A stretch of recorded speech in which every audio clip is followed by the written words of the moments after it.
मग त्यानंतर तो जो कार्यक्रम होता तुमचा बघण्याचा, त्यानंतर लग्न कधी झालं, किती कालावधी? 25 डिसेंबर 66. आणि बघण्याचा कार्यक्रम साधारण कधी? मार्च मध्ये. मार्च म्हणजे साधारणतः 8-9 महिन्यामध्ये झालं. 7-8 महिने तयारी करायची वगैरे. हो सगळं. पण तुम्ही लगेच कल्याणलाच निघून आले. नंतर सारखं जावं त्या बाजूला असं वाटायला लागलं होतं का? नाहीच, कधीच येत नाही. फोन वगैरे काय प्रकार नव्हता, पत्र पाठवायचं वगैरे काय हे नव्हतं. मी पुढचं विचारतच नाही आहे. नाही, नंतर तुम्ही विचारलं म्हणून बोलतो की तुमच्यावर. अरे माझा प्रॉब्लेम असा आहे की तुम्ही आधी उत्तरं दिलीत तर मला नंतर प्रश्न विचारावे लागतील. लग्न कुठे झालं? कुर्डुवाडी. राम मंदिर, एक रेल्वे कॉलनीमध्ये एक राम मंदिर होतं तिथे. काय योगायोगा बघा, आज हा टेलिकास्ट होतोय आणि आज रामनवमीचा दिवस आहे. राम मंदिरात ज्या लग्न झालं, योगायोगाने तुम्ही राम मंदिराची आठवण सांगितलीत आणि आजचा दिवस हा रामनवमीचा. आपण सगळ्यांना रामनवमीच्या खूप खूप शुभेच्छा. आज 50 वर्ष लग्नाला पूर्ण झाली. कसा काय हो प्रवास एकूण सगळा? नाही, थोडासा चढ उताराचा प्रवास वगैरे. चढ उतार आले येतातच प्रत्येकाच्या, कारण त्या वेळची. तेव्हा तुमचा पगार किती होता हो लग्न झालं तेव्हा? 110, 25-50 महागाई आणि 7.5 रुपये घर भाडं. कसं केलं आजी? 150 रुपये. 150 रुपयात तुम्ही ते इकॉनॉमिक्स कसं जमवलं त्यावेळेला? ऍडजस्ट केलं सगळं. कसं काय? सगळं व्यवस्थित हे करून गेलं, टिपून सगळं. एवढ्याला एवढं, हां, एवढ्याला एवढा खर्च करायचा, असं करायचं, एवढ्यात भागवायचं, असं करून गरजा बेताच्याच होत्या. हां. पण तुम्ही राहायला कुठे गेले मग लग्नानंतर आजी? उल्हासनगर 4 नंबर कॅम्पला गेलो. तुमच्यासाठी त्यावेळेला हे उल्हासनगर, कल्याण हे सगळं माहितीतलं होतं आजी? नाही. नाही, कधी त्यापूर्वी आला नव्हता? नाही. आजोबा तुमच्यासाठी वेळ काढायचे का हो तेव्हा? हो, काढायचं. कुठे कुठे घेऊन जायचे फिरायला? नाही, आम्ही राणीच्या बागेत जात होतो. भाऊ होते मुंबईला, तिकडे हाजी अलीला, तिकडे जात होतो. सांताक्रूजला जात होतो. पण हे सोबत यायचे पिक्चरला. हो तेव्हा? हो. एकटीला काय सोडतो तिला? लक्ष द्यायला पाहिजे कसं जायचं काय. बरं बरं, याच प्रश्नाच्या नंतरचा प्रश्न असा आहे, कधी एकमेकांकडे प्रेम व्यक्त केलं का हो? ही हल्लीची नाही, मुलं करतात. नाही. अशी वेळ आली नाही ना. पण वेळ आली असती तर केलं असतं व्यक्त? सांगता येत नाही. हं? म्हणजे तो जमानाच असा होता की असं व्यक्त करायचं वगैरे पद्धत नव्हती. मग आता जमाना बदललाय का? आता असं वाटतं एकंदर टीव्ही किंवा हे बघून वगैरे असं वाटतंय की काय बदलले. आजोबा आता प्रेम व्यक्त करायचं असेल तर कसं कराल? काय नाही, माझं याच्यावर प्रेम आहे एवढं सांगितलं. अरे क्या बात. म्हणजे अजून सुद्धा आहे. अजून सुद्धा आहे. नाही, अजून सुद्धा आहे. ह्याच्यात जरा जोर होता, हो की नाही?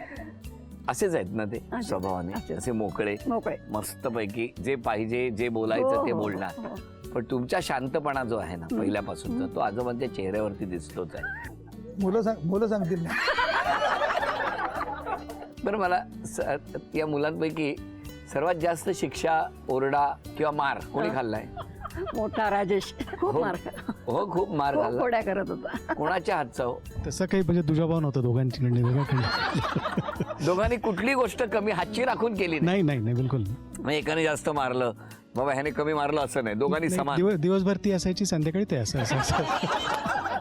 कसं वाटतंय आज? बरं वाटतंय. लोणावळ्यात जरा गार वाटतंय ना? लोणावळ्याची हवाच गार आहे. नमस्कार. नमस्कार. कुठलं बालपण तुमचं? तुंगारली. तुंगारलीतच बालपण हो. गेलं? घरी कोण कोण होतं? आई, वडील, भाऊ, बहीण. आई बाबा काय करायचे? शेतीचे काम. शेती? हो. कसली शेती करायची? शेती, भात शेती. भात शेती. म्हणजे तुम्ही शेतात काम केलं? हो, केलं. शाळा सांभाळून ते केलं. शाळा सांभाळून? हो. मग शाळेत जात होता? जातो शाळेत. कितवी पर्यंत? 10वी पर्यंत. शाळेत असताना कसा अभ्यास वगैरे केला? चांगला व्यवस्थित गेला. आणि मस्ती वगैरे नाही केली? आता थोडीफार होणारच. मग कोण रागवायचं तुमच्यावर लहानपणी? वडील. कशामुळे?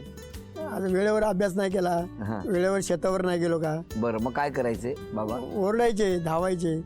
म्हणजे बाबा धावत सुटायचे? धावत सुटायचे नाही, मग धावत यायची माझ्याकडे मला मारायला. पण कधी मारलंय बाबा? नाही. कधी नाही. तुम्ही मिळालातच नाही का हाताला? नाही मिळालं ना. पण बालपण एकदम छान गेलं. मजेत गेलं. मजेत गेलं. हो की नाही? जे होतं त्यात समाधान होतं. हो. व्यवस्थित. तुमचं बालपण कुठलं आजी? गोवाडी लोणावळा. घरी कोण कोण होतं? आम्ही 7 बहिणी, 2 भाऊ, आई वडील. आई बाबा काय करायचे? माळे काम करायचे. शाळा कुठली? गोवाडी शाळा. गेला होतात तुम्ही? हो, 3री पर्यंत. का नंतर का नाही गेले? नाही गेले. नाही, तुमची मर्जी. हो हो का तुम्हाला आवडलं नाही शाळेत? आवडत होती, पण वडिलांची परिस्थिती होती म्हणून 2-3 म्हशी होत्या, त्यामुळे त्यांच्याकडे जायला लागायचं, मग नाही गेले. मग म्हशींना पण घेऊन जायचं ना शाळेत. हो त्यामुळे सगळं घरकाम आणि घराची जबाबदारी लवकर पडली. हो ना. पण वडील काय करायचे? माळीकाम. माळेकाम करायचे. उत्पन्न किती असेल हो तेव्हा? फार कमी असेल ना खूप 40 रुपये पगार होता माझ्या वडिलांना सुरुवातीला. सुरुवातीला. आणि एवढं मोठं कुटुंब, बरोबर. आई बंगल्यात कामं करायची. मग बालपणी सगळी मजा करायची राहूनच गेली असेल. नाही तरी पण आम्ही करायचं, खेळायचं, खूप मस्ती करायचं बंगल्यामध्ये सगळी बहीण भावंड. मग तुम्हाला कधी आई बाबा ओरडले? ओरडले ना. कोण जास्त ओरडायचं? आमची आई ओरडायची. आई ओरडायची. कधी मारलं नाही ना तुम्हाला? नाही मारलं. कधी नाही. नाही. हो की नाही? पण माया केली खूप. हो. हो, व्हेरी गुड. मग अशा तऱ्हेने तुम्ही लोणावळ्यात 51 वर्षापूर्वी कुठे भेटले? आम्ही कुठेच भेटलो नाहीये. हा. आमच्या घरगुतीच आम्ही म्हणजे आमच्या सासऱ्यांनी मागणी घातली येऊन. आमच्या मोठ्या बहिणीचं लग्न ठरलं, हा, त्यामुळे आमचे सासरे आणि आमचे वडील मित्र होते. बरोबर. आणि आमचे सासरे जरा भिंत घालायला म्हणजे आले होते. भिंत घालायला? हा, तर मित्र म्हणून एक भिंत पडली, ते घालायला आले. त्यामुळे मी त्यांना आपली अशी मालबिल माती बिती देत होते. त्यामुळे ही मुलगी किती चुनचुनीत आहे, हो. सासरे म्हटले. तर आमचे वडील सहज बोलले, मग करायचं का तुझ्या मुलाला? हा. आणि ती बोलणी झाली आणि त्यामुळे मग ठरलं. बघितलं, वडिलांना भिंत बांधण्यासाठी मदत केल्याचा फायदा केवढा झाला. हा? तुम्ही गेले नव्हते तिकडे भिंत बांधताना? मी गेलोच नाही कधी. कधीच नाही गेले का? तुम्ही कुठे होता भिंती पलीकडे? कुठे होता तेव्हा?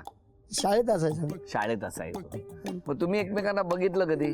ज्यावेळेस लग्न झालं हा. त्यावेळेस. त्याच्या आधी नाही? नाही, त्याच्या आधी नाही. पूर्वी असं आधी भेटायचे नाही नाही कधी बघायचे नाही? नाही, तुम्ही एकमेकांना बघितलंच कधीच नव्हतं? नव्हतं बघितलं. लग्नाच्या अगोदर नाही. लग्नातच बघितलं काय? लग्नातच बघितलं. मग तुमच्या मुलांची लग्न झाली तेव्हा अशीच झाली का? न बघता? नाही नाही नाही, त्यांनी पाहून केलं. आताची केलं. पिढी कशी आहे? कशी आहे आताची पिढी? आताची पिढी म्हणजे पाहिलं शिवाय करतच नाही ना. हो काय? मग आमचं जुनं राज्य गेलं, हे बदलली पिढी. बदलली पिढी. आजी मला सांगा, त्यावेळीच परिस्थितीच वेगळी होती, हो. बरोबर की नाही? हो. पण मग लग्न झालं त्यानंतर तुम्ही राहायला कुठे? तुंगारलीत गेले. हो. मग कुठे कुठे फिरायला नेलं तेव्हा आजींना? कुठेच नाही. आम्ही 2 वर्ष कधीच फिरलो नाही, बोललो पण नाही. लहान होते मी, 12 वर्षाची. त्यामुळे त्यावेळेस पद्धतच नव्हती अशी नवऱ्या सगळं जायची किंवा फिरायची. 2 नव्हती? वर्षानंतरच 2 वर्षानंतर तुम्ही फिरायला गेले? फिरायला तर नाहीच गेलो. काय आजोबा काय केलं? काय काय फिरायला त्यावेळेस नेलं? ती पद्धत नव्हती, त्याची रीत नव्हती. बुशी डॅमवर तरी घेऊन नाही जायचं? काय. पण आता 51 वर्षात तरी बुशी डॅमला नेलं की? हो, 51 वर्षात नेलं. आजी नेलं होतं? गेलो होतो. दोघे गेला होता? हो. धन्य झाला तो बुशी डॅम.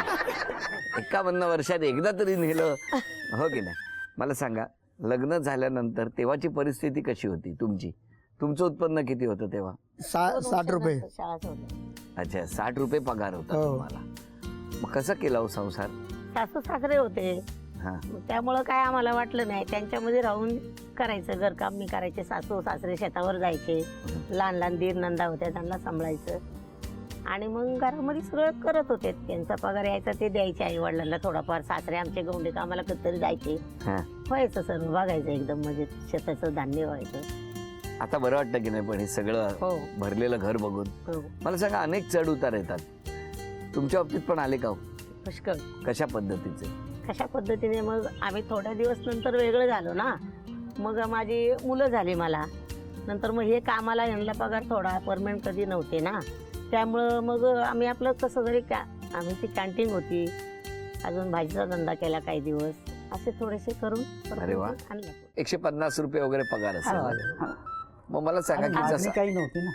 हो, मागणी लग्न झालं तेव्हा 135 रुपये पगार होता. सगळं तुम्ही बरा हिशोब ठेवलाय हो. कारण मला सगळं चालवायला लागायचं. आजोबा आलं लक्षात. माझ्या सगळं आलंय लक्षात.